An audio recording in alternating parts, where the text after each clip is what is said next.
May be എൻ്റെ മോൻ ജനിക്കണതിന് ഒരു 1 year or 1.5 years ബിഫോർ സ്പെയിനിൽ പോയി. അത് അമ്മയുടെ വേറൊരു സ്പിരിച്വൽ അങ്ങനെ ഒരു ആഗ്രഹത്തിന് വേണ്ടി ഫാമിലി എല്ലാവരും പോകണം എന്നൊരു എന്തോ ഒരു നേർച്ചയ്ക്ക് വേണ്ടി അങ്ങനെ പോയതാണ്. പക്ഷെ ഞങ്ങൾ അതൊരു ഹോളിഡേ ആക്കി മാറ്റി കുറച്ചൊക്കെ. സോ ഐ തിങ്ക് അതാണ് ഫസ്റ്റും ലാസ്റ്റും നടന്നിട്ടുള്ളത്. സോ അത് കഴിഞ്ഞ് പിന്നെ പാൻഡമിക്കും എല്ലാം കൂടെ ഒക്കെ ആയിട്ട്. സോ ഇപ്പോൾ ഐ തിങ്ക് ഇപ്പോൾ കുറച്ച് അവർക്ക് ടൈമുണ്ട് കുറച്ചുകൂടെ. ഇപ്പോൾ അമേരിക്കയിൽ ഇങ്ങനെ ഇപ്പോൾ ഈ 3 വർഷം ഇങ്ങനെ റിലാക്സ് ചെയ്തിരുന്നു. അപ്പോൾ അവിടെ ഇവിടെയൊക്കെ ഇങ്ങനെ ജസ്റ്റ് സ്ഥലങ്ങൾ കാണാനൊക്കെ അങ്ങനെ വലിയ ട്രാവൽ ചെയ്ത് ഭയങ്കരമായിട്ട് സ്ഥലം കാണാനൊന്നും പോകാൻ ഉള്ള ടൈപ്സ് ആൾക്കാരല്ല അപ്പം അമ്മയും. ഈ പോകുമ്പോൾ പ്രോഗ്രാമിന് ഓസ്ട്രേലിയ പോകുന്നു അല്ലെങ്കിൽ UK പോകുന്നു, അവിടെ പോകുന്നു, അങ്ങനെ പോകുന്നുള്ളതൊക്കെ ഉള്ളൂ.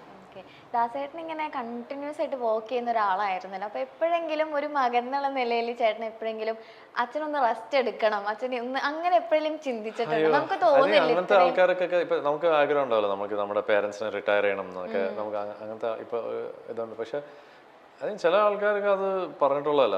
ഒന്നാമത് എനിക്ക് അപ്പയുടെ ലെവലിലുള്ള ഒരു ടൈപ്പ് ഒരാളിനെ എന്താണ് റെസ്റ്റ് ചെയ്യിപ്പിക്കാൻ പറ്റൂല. എന്നുവെച്ചാൽ പുള്ളിക്ക് പറഞ്ഞാൽ ഇതിങ്ങനെ പൊയ്ക്കൊണ്ടിരിക്കുന്നതാണ്. പിന്നെ ഇവൻച്വലി ടൈം, ഏജ്, ഇങ്ങനത്തെ കാര്യങ്ങളൊക്കെ നമ്മൾ എപ്പോഴെങ്കിലും നമ്മുടെ അടുത്ത് പറയും, ഓക്കെ ഇനിയിപ്പോൾ കുറച്ചൊന്ന് റെസ്റ്റ് എടുക്കാന്നൊക്കെ. അല്ലെങ്കിൽ ഇപ്പോഴാണ് ആ ടൈം.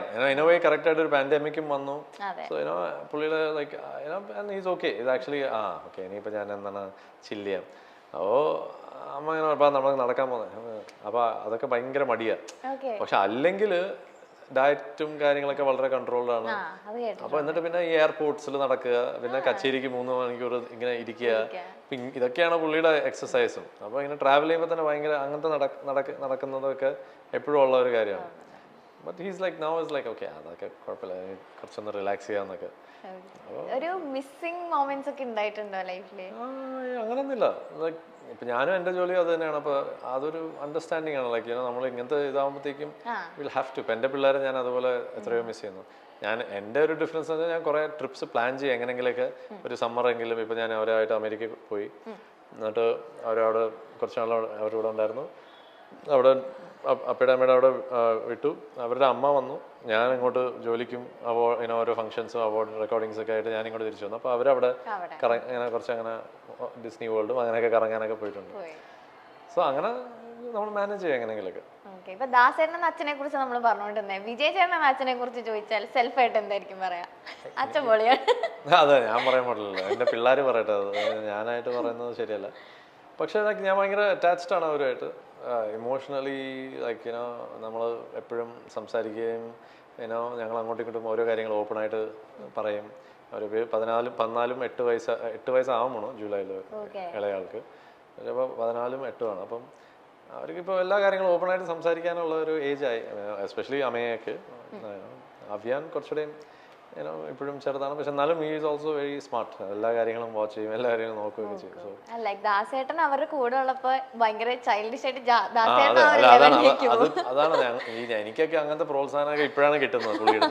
പക്ഷെ അതെന്താ വെച്ചാൽ ഞാൻ പറയാ, നേരെ മരുമക്കൾക്ക് എന്താണ് പ്രോത്സാഹനം ഭയങ്കരമായിട്ട് വാരി കൊടുത്തു, കുഴപ്പമൊന്നുമില്ല. എനിക്കൊക്കെ ഇത് കുറേ നാളെ ഇപ്പൊ വളരെ എന്തെങ്കിലും പാട്ട് ഇറങ്ങി നീ ആ പാട്ട് നന്നായിട്ട് പാടി, അത് ശേഷം എന്തായാലും അങ്ങനെയൊക്കെ. പക്ഷെ വളരെ റെയറായിട്ട് ശരിക്കും ഇഷ്ടപ്പെട്ടാൽ മാത്രമേ പറയുള്ളൂ. ഇപ്പൊ മാമൻ എന്ന് പറഞ്ഞ റിലീസായ പാട്ട് റഹ്മാൻ സാറുണ്ട്. അപ്പൊ അത് ഇറങ്ങി. അപ്പൊ അതിങ്ങനെ എല്ലാവർക്കും ഭയങ്കരമായിട്ട് ഇങ്ങനെ നല്ല റിപ്പോർട്ടായിട്ട് ഇങ്ങനെ പോയിക്കൊണ്ടിരിക്കുക. അപ്പൊ അവിടെ അമ്മ ഇങ്ങനെ വിളിച്ചത്, അപ്പൊ വിളിച്ചു, ആ പാട്ട് ഭയങ്കരമായിട്ട് ഇഷ്ടപ്പെട്ടു എന്ന് പറയാൻ പറഞ്ഞു എന്നൊക്കെ പറഞ്ഞ്. എന്നിട്ട് ഞങ്ങൾ വീഡിയോ കോള് സംസാരിച്ചു, ഞാൻ നന്നായിട്ട് പാടിയിട്ടുണ്ട്, കൊള്ളാം എന്നൊക്കെ പറഞ്ഞു. അത് പറയുന്നത് വളരെ റെയറാണ്. നമുക്ക് ഭയങ്കര സന്തോഷമായിരിക്കും. നമ്മളതിങ്ങനെ ഓക്കെ കൂടുതൽ എക്സൈറ്റഡ് ആവണ്ട, നമുക്കത് ശീലമായല്ലോ, അങ്ങനെയാണെന്ന് നമുക്ക് അറിയാലോ. ഓക്കെ, അപ്പോ ഈ മ്യൂസിക് ഇൻഡസ്ട്രീനെ പറ്റിയിട്ട് അപ്പ എന്തൊക്കെയായിരുന്നു പറഞ്ഞു തന്നിട്ടുണ്ടായിരുന്നത്? ഇപ്പൊ ലൈക്ക് അവിടെ നമുക്ക് ഈ പറഞ്ഞ പോലെ പറഞ്ഞു തരാനൊന്നുമില്ല. ഞാൻ കണ്ടു വളർന്ന കുറെ കാര്യങ്ങളുണ്ട്. പിന്നെ ഞാൻ പറഞ്ഞില്ല, കാലങ്ങളിൽ ഞാനിങ്ങനെ എന്താ ലൈക്ക് എങ്ങനെ ഇത്രയും വെയിറ്റ് ചെയ്ത് ഒന്നും വരുന്നില്ല അല്ലെങ്കിൽ. അപ്പോൾ എൻ്റെ അടുത്ത് പറഞ്ഞിട്ടുള്ളൊരു കാര്യം ഇത് മാത്രമേ ഉള്ളൂ, നമ്മുടെ ഒരു സ്കിൽ, എന്തെങ്കിലും നമുക്കൊരു സ്കില്ലുണ്ടാവും. അതിനെ ഒരാൾ അത് കാണുമ്പോൾ അല്ലെങ്കിൽ അത് കാണണമെങ്കിൽ നമ്മുടെ സ്കില്ല് അത്രയ്ക്കും ഷൈനായിട്ട് നിൽക്കണം. ലൈക്ക് പ്രോപ്പറായിട്ട് നമ്മളത് മിനുക്കി നമ്മൾ ഡിസ്പ്ലേയിൽ വെക്കുമ്പോഴത്തേക്കും കണ്ട് ഇത് വേണം എന്ന് ഒരാൾക്ക് തോന്നണം. അപ്പോൾ നമ്മുടെ ആ പ്രോഡക്റ്റ് പ്രോപ്പറായിട്ട് നമ്മൾ പോളിഷ് ചെയ്ത് ഷൈൻ ചെയ്ത് വെക്കേണ്ടത് നമ്മുടെ ചുമതലയാണ്. I think that was one thing that okay.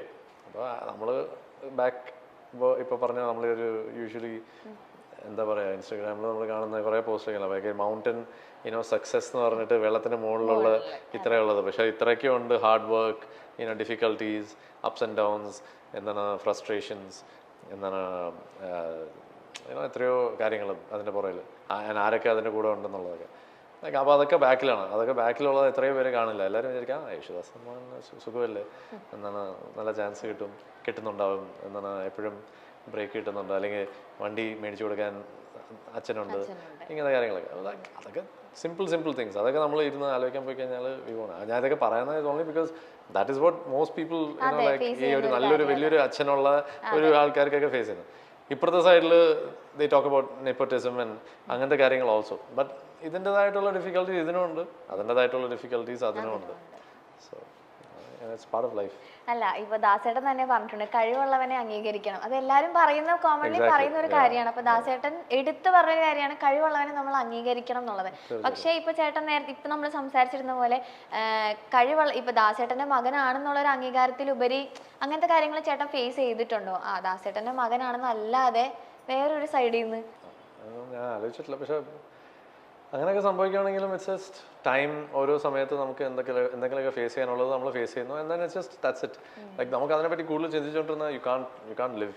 Like ചിന്ത ഇല്ല എന്നല്ല ഞാൻ പറയണം, ചിന്ത ഉണ്ടായിട്ടുണ്ട്. പക്ഷേ sometimes you just put it aside and then you just focus on just enjoying just enjoying life. അങ്ങനെ മുന്നോട്ട് ഇങ്ങനെ കൊണ്ടുപോവുക, try to be happy, peaceful, അങ്ങനത്തെ കാര്യങ്ങളൊക്കെ.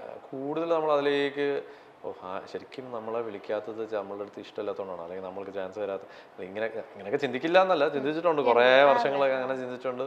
ഈവൻ ഈ ഇടയ്ക്കും പോലും ചില പാട്ടുകൾ നമ്മൾ പാടാൻ വേണ്ടി നമ്മളെ വിളിക്കുമ്പോൾ നമ്മൾ മനസ്സിലായിരിക്കും നമ്മളെ വിളിച്ചത് ഓക്കെ. ഇപ്പോഴും റീസെൻ്റ്ലി ഇറ്റ്സ് ഹാപ്പൻഡ്. നമ്മൾ പാടാൻ വേണ്ടി വിളിച്ച് അത് പാടിക്കഴിഞ്ഞ് നമ്മുടെ ഇൻഡസ്ട്രിയിൽ ഒരു ഏറ്റവും വലിയൊരു കുഴപ്പം, നമ്മുടെ എന്ന് വെച്ചാൽ മലയാളം മാത്രമല്ല ജനറലി സിനിമ ഇൻഡസ്ട്രിയിലുള്ള ഏറ്റവും വലിയ കുഴപ്പം ഐ തിങ്ക് എസ്പെഷ്യലി ഇന്ത്യയിലാണെന്ന് തോന്നുന്നത്. ജനറലി നമ്മുടെ ഒരു കൾച്ചറിൻ്റെ ഒരു കുഴപ്പമാണെന്ന് തോന്നുന്നു. മേ ബി അതൊരു not in a negative way. അപ്പോൾ ജനറലി നമ്മൾക്ക് ഒരാളുടെ അടുത്ത് തുറന്നൊരു കാര്യം പറയാൻ ഭയങ്കര ബുദ്ധിമുട്ടാണ് ഈ ഇൻഡസ്ട്രിയിൽ പൊതുവെ. അപ്പോൾ ആ പാട്ട് നിങ്ങളുടെ വോയിസിൽ നമുക്ക് ട്രൈ ചെയ്യണമെന്ന് ആഗ്രഹം ഉണ്ടായിരുന്നു, പക്ഷെ അതങ്ങോട്ട് സെറ്റായില്ല. ഇങ്ങനെ പറഞ്ഞാൽ ആക്ച്വലി നമുക്ക് ഓക്കെ കൂൾ ഫൈൻ അല്ലാണ്ട് വെറുതെ കുത്താനോ അല്ലെങ്കിൽ എന്താണ് ഒട്ടും പറയാണ്ട് എന്നിട്ട് പാട്ടും കൂടെ മാറ്റി വേറെ ആരെങ്കിലും എത്രയോ പ്രാവശ്യം സംഭവിച്ചിട്ടുണ്ട്. ഞാൻ സ്ക്രീനിൽ ഇങ്ങനെ ആ പാട്ട് വരും എന്ന് വിചാരിച്ച് ഇങ്ങനെ നിന്ന് ലൈക്ക് ഫസ്റ്റ് 5 ഇയേഴ്സിലൊക്കെ തമിഴിലൊരു പാട്ട് ഇതുപോലെ ഐ തിങ്ക് പ്രഭുദേവയുടെ ഒരു പടത്തിന് വേണ്ടി പാടിയത്. അപ്പോൾ ഞാൻ അങ്ങനെ അത് വരും എന്നിങ്ങനെ വിചാരിച്ചിട്ടുണ്ട്. സഡൻ നോക്കിയപ്പോഴത്തേക്കും വേറൊരു വോയിസ്. അപ്പോൾ ഞാൻ അറിഞ്ഞു പോലും ഇല്ല. ലൈക്ക് അന്നൊക്കെ ഭയങ്കരമായിട്ട് ഹേർട്ടായി, ഇതെന്താ ഇങ്ങനെയെന്നൊക്കെ. പിന്നെ you get use to that and then പിന്നെ ഇറ്റ്സ് ലൈക്ക് ഓക്കെ നമ്മൾ എക്സ്പെക്റ്റഡ് ആണ് ഇങ്ങനത്തെ കാര്യങ്ങൾ നടക്കും എന്നുള്ളത്. അപ്പോൾ ഈവൻ ലൈക്ക് ഇപ്പോൾ ഈ ഇടയ്ക്ക് ഞാനൊരു വേറൊരു സ്ഥലത്തൊരു ടോക്കിന് വേണ്ടി ഇന്ത്യ ടുഡേയുടെ ഒരു ടോക്ക് ട്രിവാൻഡ്രത്ത് CM ഒക്കെ ഉള്ള ഒരു വേദിയിൽ നടക്കുകയാണ്. അപ്പോൾ അവിടെ ഇങ്ങനെ അവരൊരു സംസാരമൊക്കെ. അപ്പോൾ ഞാൻ ഇങ്ങനെ പൊന്നിയിൻ സെൽവനിൽ അഭിനയിച്ച എക്സ്പീരിയൻസിനെ പറ്റിയൊക്കെ പറഞ്ഞിട്ടിരിക്കുകയായിരുന്നു. ഭയങ്കരമായിരുന്നു. അത് ഇങ്ങനെ എന്നെ സണ്ണായിട്ട് വിളിച്ചു. എൻ്റെ സെക്കൻഡ് ഫിലിം പടൈവീരൻ്റെ ഡയറക്ടറാണ് ഇങ്ങനെ കണക്ട് ചെയ്തത്. അപ്പോൾ പുള്ളി അതിൽ അസോസിയേറ്റ് ആണ്, അവർ അസിസ്റ്റൻറ്റ് ഡയറക്ടറാണ്. അപ്പോൾ പുള്ളി ഇങ്ങനെ വിളിച്ചിട്ട് പറഞ്ഞു സഡനായിട്ട് വരാൻ പറഞ്ഞു. ഞാൻ രാജമുണ്ട്രി പോയി, ഗോദാവരി റിവറിലാണ് അവർ ഷൂട്ട് ചെയ്തുകൊണ്ടിരുന്നത്. ഞാൻ അവിടെ ചെന്നിട്ട് ക്യാരവാനിൽ വെച്ചിട്ട് എൻ്റെ അടുത്ത് മേക്കപ്പ് ടെസ്റ്റ് ഒക്കെ ചെയ്യാൻ വേണ്ടി. അപ്പോൾ എൻ്റെ അടുത്ത് വിളിച്ച് പറഞ്ഞു ഞാൻ ചെല്ലുമ്പോൾ തന്നെ ചിലപ്പോൾ മുടി ഷേവ് ചെയ്യും, ലൈക്ക് മുടി പറ്റ അടിക്കേണ്ടി വരും, താടിയൊന്നും ചെയ്യരുത്, താടി ഇങ്ങനെ വെക്കണം, ഓക്കെ ആണോ എന്നൊക്കെ ചെയ്യാം. ഓക്കെ എന്ന് പറഞ്ഞു. അപ്പോൾ അവിടെ പോയി അതൊക്കെ ചെയ്തു. അപ്പോൾ ഇത് കഥയായിട്ട് ഞാനിങ്ങനെ പറഞ്ഞു. എനിക്ക് ഭയങ്കര ഇതായിരുന്നു. ഞാനൊരു ബസ് കട്ട് ചെയ്തു, താടി ചെയ്തു, ബസ്സിലേക്ക് ഇങ്ങനെ മൊട്ടയല്ല പക്ഷെ ബസ് കട്ട് ചെയ്തു, താടിയും അപ്പോൾ ആർമറും ഇങ്ങനത്തെ കാര്യങ്ങളൊക്കെ എല്ലാം ഇട്ട് ടെസ്റ്റ് ചെയ്തു. അപ്പോൾ ഓക്കെ എന്ന് പറഞ്ഞാൽ അടുത്ത് രാവിലെ ഷോട്ട് എടുത്തു. ഒരു ഡയലോഗ് ഉണ്ടായിരുന്നു, അതൊക്കെ കുറച്ച് തെറ്റിച്ചു, ടെൻഷനായി, കൺഫ്യൂഷനായി ഇതൊക്കെ. പക്ഷെ ഷോട്ട് ചെയ്ത് കഴിഞ്ഞപ്പോഴത്തേക്കും ഇങ്ങനെ സാറിന് ഇഷ്ടപ്പെട്ടു എന്നൊക്കെയാണ് പറഞ്ഞതെന്നൊക്കെ പറഞ്ഞു. അതിന് അടുത്ത വേറെ പിന്നെ സ്കെഡ്യൂളിൽ ഹൈദരാബാദ് പോയി ഫുൾ ഹോഴ്സ് റൈഡിങ്ങും വിക്രം സാറിൻ്റെ കൂടെ കുറേ ഷോട്ട്സും ഇതൊക്കെ കഥയായിട്ട് പറഞ്ഞു കഴിഞ്ഞിട്ട് സഡനായിട്ട് ഇപ്പോൾ ഞാൻ ഇങ്ങനെ കൊച്ചിയിലേക്ക് വന്നപ്പോഴത്തേക്കും എൻ്റെ അടുത്ത് ആരോ പറഞ്ഞു അത് മറ്റേ പൊന്നിയിൻ സെൽവനിൽ അഭിനയിച്ച കാര്യം ഭയങ്കര എന്താണ് വിവാദമായല്ലേ, എന്തോ ഇഷ്യൂ എന്തോ പറഞ്ഞു. ഞാൻ പറഞ്ഞു എന്ത് വിവാദം, ഞാനൊന്നും അങ്ങനെ വിവാദമായിട്ട് അത് അറിഞ്ഞ പോലും ഇല്ല. ഇത് ലൈക്ക് ഒരു 2-3 ദിവസം മുമ്പേ എൻ്റെ അടുത്ത് ആരോ പറഞ്ഞു. അപ്പോൾ ഇന്നും വേറെ ഒരാൾ പറഞ്ഞു. അപ്പോൾ ഞാൻ പറഞ്ഞു ഞാൻ അങ്ങനത്തെ ഒരു സംഭവം അങ്ങനെ ഒരു വളരെ ഞാൻ പറഞ്ഞു എന്നാലും മണി സാറിനോട് വർക്ക് ചെയ്യാൻ പറ്റി എന്നുള്ളത് ഭയങ്കര ഒരു ഭാഗ്യം തന്നെയാണ്.